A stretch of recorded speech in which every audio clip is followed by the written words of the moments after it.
لیے آپ امام بھی آپ کے سامنے اب جہری آواز میں پڑھتا ہے، آپ بھی سورہ فاتحہ کے اندر واضح طور پر اس بات کو پڑھ لیتے ہیں کہ اہدنا الصراط المستقیم، یا اللہ ہمیں سیدھے راستے پر چلا۔ سیدھا راستہ کیا ہے؟ فرمایا صراط الذین انعمت علیہم، جس پر تیرے محبوب چلے ہیں۔ آگے کیا ہے؟ غیر المغضوب علیہم ولا الضالین، اور بچا ان کے راستے پر جو غضب کا شکار ہوئے اور جو گمراہ ہوئے۔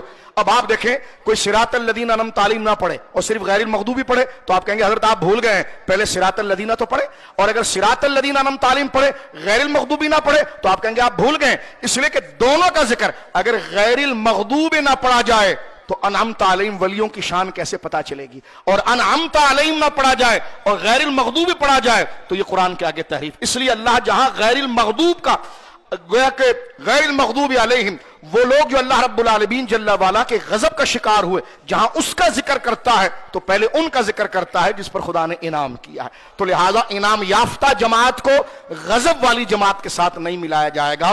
ان آیات کو جن میں کفار اور بتوں کی مذمت ہے ان کو اولیاء پر چسپاں نہیں کیا جائے گا۔ کوئی میری بات کو سن کر زبانوں کو نہ چبائے اور غصہ نہ دکھائے۔ میں بات کو ختم کرتا ہوں اور حضرت عبداللہ ابن عمر کی یہ روایت جو صحیح بخاری کے اندر ہے پھر میں پڑھ دیتا ہوں، اور وہ کیا ہے؟ حضور حضرت عبداللہ ابن عمر صاحب رسول کہتے ہیں کانا یراہم شرار خلق اللہ تعالی، میں لوگوں میں کچھ کو بہت شرارت کرتا ہوا دیکھتا ہوں، جو قرآن میں شرارت کرنے کی کوشش کرتے ہیں۔ فرمایا ان کی شرارت کیا؟ اتنی بھیانک شرارت کہ قرآن ہدایت کی کتاب ہے، اس کو وہ گویا کہ غلط معنی اور مفہوم اور ترجموں میں لاتے ہیں۔ کرتے کیا ہیں؟ کیا ان کی شرارت ہے؟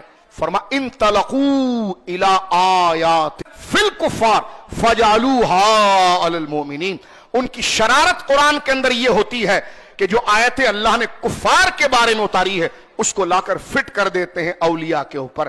اب آپ دیکھیے یہ کتنی بڑی نادانی ہے اور کتنا بڑا یہ جرم ہے جس کو عظیم صحابی حضرت عبداللہ ابن عمر قرآن کے مفہوم کو بیان کرتے ہوئے فرماتے ہیں کہ جناب یہ بہت بڑی شرارت ہے کہ بتوں والی آیات، یعنی بتوں کا ذکر جن آیات کے اندر ہے، مشرکین و کفار کی مذمت جن آیات کے اندر ہے، ان آیات کو لا کر اللہ کے محبوب بندے جن کے چہروں کی تعریف اللہ کرتا ہے، جن کے چلنے کی تعریف اللہ کرتا ہے، جن کے ساتھ جڑنے کا حکم اللہ دیتا ہے اور فرماتا ہے کہ ان کے ساتھ جڑو کہ الاخلاء یومئذ بعضهم لبعض عدو الا المتقین، کہ خبردار گہرے سے گہرے دوست قیامت کے دن گہرے سے گہرے دشمن ہو جائیں گے الا المتقین، لیکن جس نے ہمارے محبوبوں سے یاری لگائی ہوگی وہ دنیا میں بھی دوست رہیں گے، آخرت میں بھی دوست رہیں گے۔